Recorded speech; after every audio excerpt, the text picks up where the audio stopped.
آسيا. نتمنى يعجبكم كاع لي روتين ولي فلوغ ولي غوسات اللي راني نحط لكم، ونقول لكم مرحبا والف مرحبا في القناه. اشتركوا في القناه وفعلوا الجرس باش يوصلكم كل جديد ان شاء الله.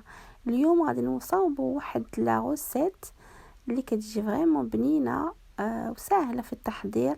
الكفته محشيه بالبيض المسلوق على شكل بوش. نخليكم مع المقادير وطريقه التحضير، كتجي سهله وبنينه بزاف بزاف، غتعجب الكبار والصغار. هنا عندي على حساب 400 غرام 300 حتى 400 غرام تاع الكفته اللي درت لها تشرموله بشويه معلقه صغيره نتاع البزار، شويه ملحه، شويه سكنجبير، الكركمه والكمون، وغندير شويه الزيت وغادي نشرملها. وعندي 6 ديال البيضات اللي غادي نردهم يتسلقوا. كما تشوفوا سهله مهله. يعني هاد الكفته تقدروا تزيدوا لها البصله والخصبر، الا بغيتوا القزبر والبصله تشرملوا فيها الكفته غتجي احسن. انا ما درتهاش، بنتي ما بغاتش البصله، ما درتش البصله. وهنا عندي لومول ديال لابوش كما راكم عارفين، غتجي هاد الكفته على شكل بوش.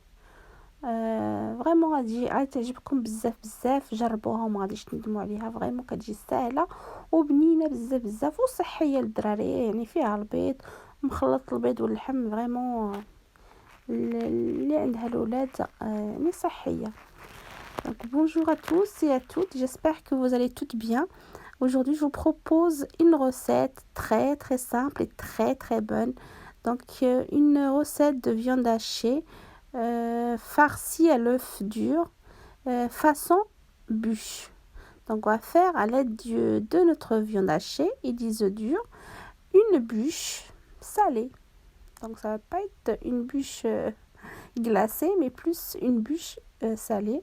Donc j'ai pris à peu près 300 à 400 grammes de kefta, donc la viande hachée, assaisonnée d'un peu de sel, un peu de poivre, un peu de gingembre, un peu de curcuma et un peu de cumin.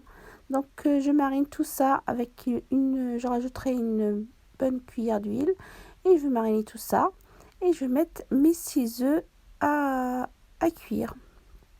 Donc voilà, j'ai mis un peu d'huile et je vais mariner mes kefta. Donc vous pouvez rajouter le persil et le persil ou de l'oignon pour l'assaisonnement de la kefta. Moi exceptionnellement j'ai pas mis aujourd'hui, ma fille ne voulait pas d'oignon ni de persil, donc j'ai fait nature. Voilà, et je vais mariner tout ça, je vais préparer tout ça et puis je vous montre toutes les étapes nécessaires pour réaliser la recette. Mettre mes œufs durs à cuire et après on va commencer l'assemblage de notre bûche salée.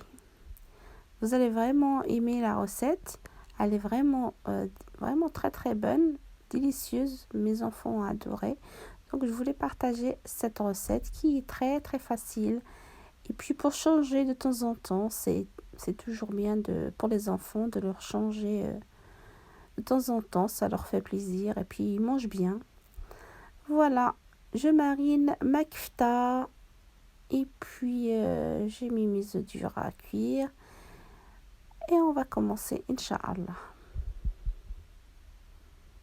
وهنا من بعد ما سلقت البيض وشرملت الكفته ديالي غادي نبدي ان شاء الله غادي نديرو في داك يعني نبدي نديرو في لومول.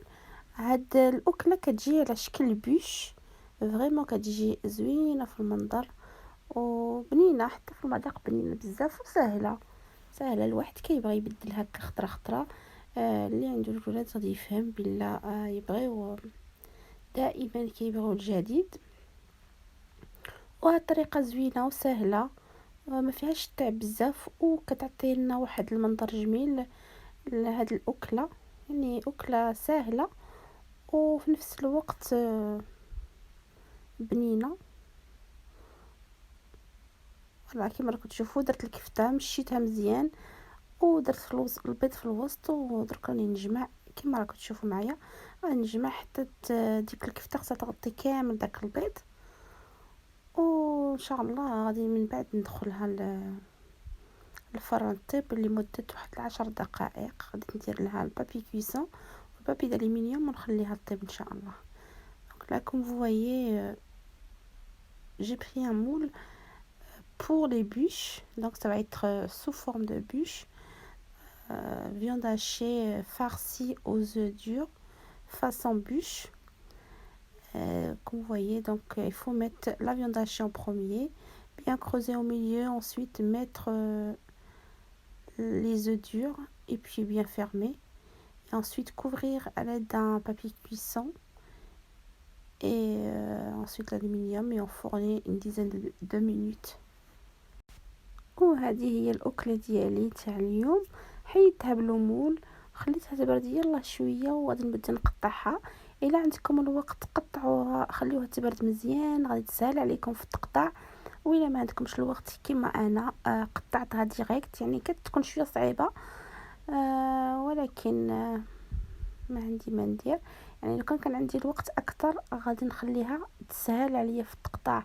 مي ما كانش عندي الوقت قطعتهم كما راكم تشوفوا، كتجي فريمون زوينه بزاف، المنظر ديالها جميل وبقاوها يعني لي زونفون الدراري كيبغيوها بزاف، عجبتهم بزاف.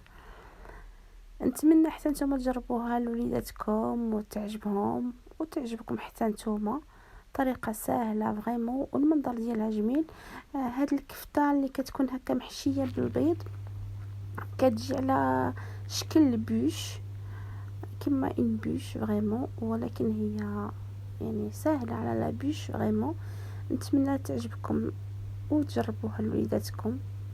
وإلا عجبتكم ما تنساونيش بلي بوس بلو لي لايك، واللي مازال ما تشترك في القناه نقول لها مرحبا والف مرحبا، باش ان شاء الله دير الجرس، فعل الجرس باش يوصلك كل جديد وكل غوسات سهله.